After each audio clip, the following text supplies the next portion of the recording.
Hi students, welcome to this channel Physics Philo. Today we will discuss about the solution of the differential equation of simple harmonic motion. Yeah, we may call this as SHM.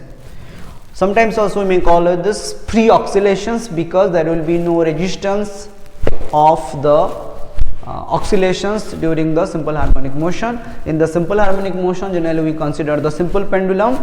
So for knowing the details, you please watch our videos with simple harmonic motion in this channel. There we can find the details about the differential equation of this simple harmonic motion.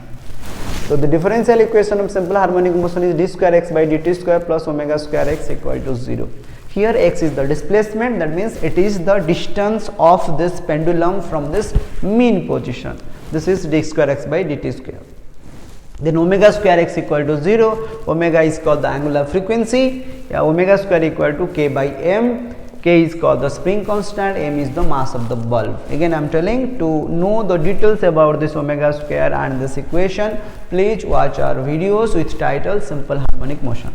So now come to the solution. This is a second order differential equations. To make the solution easier, just multiply 2 into dx by dt in the both side of the equation 1. So if we multiply here 2 into dx by dt in the first term, 2 into dx by dt d square x by dt square plus 2 dx by dt, it is omega square x equal to 0. In the right side also we can take this multiplications, but there will be no value, it will become 0, therefore I have not written anything here. Then taking the integration in the both side with respect to dt, with respect to dt. So we just make the integration with respect to dt, the integration of 2 dx by dt d square x by dt square with respect to dt. Similarly for second term also 2 into dx by dt omega square x, again this is dt integration, right side is 0 dt integrations. Actually we know that there will be no result, but we can find a constant. Here also by doing integration we will get a constant, here also we will get a constant, here also we will get a constant. Then overall we can combine and we can write one constant. So to make this solution easier, I have taken separate integration of the first term, then second term and third term. So this is the integration of the first term. So here we have 2 dx by dt d square x by dt square into dt. Here we have to assume the dx by dt equal to m. So in place of dx by dt, just put the value of m, then it will be 2m. This d square x by dt square is nothing but d by dt of dx by dt. So d by dt of dx by dt is m. So I can write this d square x by dt square equal to dm by dt. Then dt was earlier here. So now in this integration, this dt can be cancelled. So we will find 2m dm. 2 is constant, I can take it out of the integration. Then it is m dm. M dm is nothing but m square by 2. Then 2 to cancel, then the result is m square. So m is nothing but dx by dt. So instead of m square, I can write dx by dt the whole square. This is the equation number 3. This is equation number 1. This is equation number 2. This is equation number 3. Now come to the second term. It is 2 whole into dx by dt omega square x dt. 2 dx by dt omega square x dt. This dt can be cancelled. Then we have 2 and omega square is the constant, we can take it out. This is x dx. The x dx is integration is easy, this is x square by 2. Then this 2 we can cancel. Then we may write this is omega square x square. And the third is 0 dt, there will be no value, just integration, I have written a constant c. Now we will put the value of 3, 4 and 5 in equation 2. If we put all this value for the first integration, we got m square, this is dx by dt the whole square. Second integration we got omega square x square, then third integration it was c.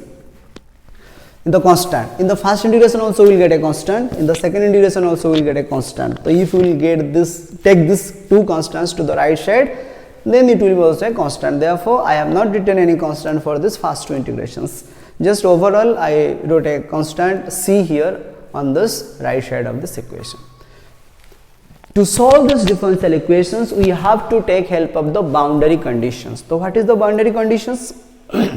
Then the boundary condition means this is a condition of this physical system. So in these equations we are just finding the solution of a system which is called the simple harmonic motion, or which is called this oscillation, free oscillations. So in this system what is happening, let's see, when we are just bringing this pendulum from mean position to a certain displacement and leave it, then it will oscillate. So when it will oscillate, we may find at the mean position the kinetic energy is maximum.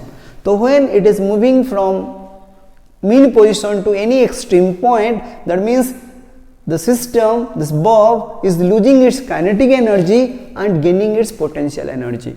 When this bob is at its maximum displacement, that x equal to a, then you can find the total kinetic energy equal to 0, therefore the bob can move the further distance. That means at extreme positions x equal to a, the kinetic energy equal to 0, that means the velocity equal to 0, but the potential energy is maximum. So this boundary conditions we will put in this equation to solve it. So at x equal to a, that means then the maximum displacement, yeah, the amplitude, then you can find the kinetic energy equal to 0, therefore the velocity equal to 0. Because kinetic energy is half mv square, so half mv square equal to 0 means v equal to 0. So when v equal to 0, I can write this dx by dt equal to 0. So now we will put dx by dt equal to 0 and x equal to a in this equation 6. That means we are putting this boundary conditions, this is the boundary condition to solve the equation 6. So when we put this value, so dx by dt, we put it as 0, because it is 0, then omega square x equal to a, then we will put x equal to a in this equation. So I will get 0 plus omega square a square equal to c, that means this constant c is nothing but omega square a square. So now we will find the value of the c. Then we put this value, c value, in the again in the equation 6. Then our equation become dx by dt the whole square, what was earlier is there, then omega square x square, then c value is omega square a square.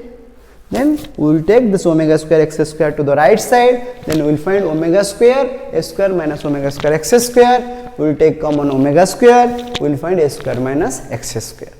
So dx by dt the whole square equal to omega square a square minus x square.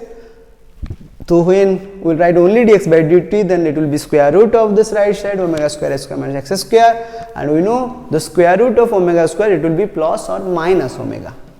That means two sign is here, either plus omega or minus omega. If we take the square, then it will be omega square, and the remaining a square minus x square square root, it is there. So now we will find two equation, one is dx by dt plus omega square minus x square, another is dx by dt minus omega square minus x square. Therefore these two equation we have written it separately. So here dx by dt equal to omega square minus x square square root, so we will bring this here dx by a square minus x square square root, this omega into dt. Then if you take both the integration, then we can find from this integration technique that 1 by a square minus x square dx, in integration you can check it, it is nothing but sine inverse x by a. And here omega dt is the normal integration, omega t, and a constant, just it is psi is the constant. Then sine inverse x by a, my final objective to solve this differential equation is find the value of x. X is the displacement and we are searching x by solving this differential equation. So sine inverse x by a equal to omega t plus psi. If we take sine function in both the side, then it will be sine of sine inverse x by a equal to sine of omega t plus psi. We know sine of sine inverse theta equal to theta. Here sine of sine inverse x by a, we can write x by a, and the sine omega t plus psi is there. Then we can find x equal to a sine omega t plus psi. This is that actually we have searched value, this value. So x equal to a sine omega t plus psi. Similarly, if we consider in this minus omega, we can find it is minus 1 dx by a square minus x square square root, and this minus sign is here. So minus 1 by x a square by minus x square square into dx, and integration is cos inverse x by a. You can check it. So cos inverse x by a equal to this omega t, another constant we have written, it is phi.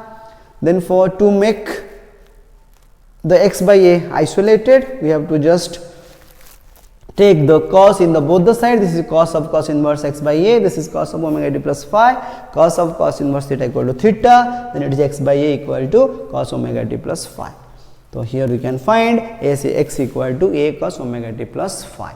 That means there are two solutions One is A sin omega t plus psi, another is A cos omega t plus phi. Then the different book, different solution been considered for the. In both the solution we can find A is the maximum displacement, amplitude you can say, then omega is the angular frequency, and t means in which time you want to find out your displacement. This is the time taken, and psi is the constant. We can say also this is the phase constant, phase angle. If you like this video, whatever we have explained, and if you feel it is really helpful to you, please like and subscribe our channel. Thank you very much.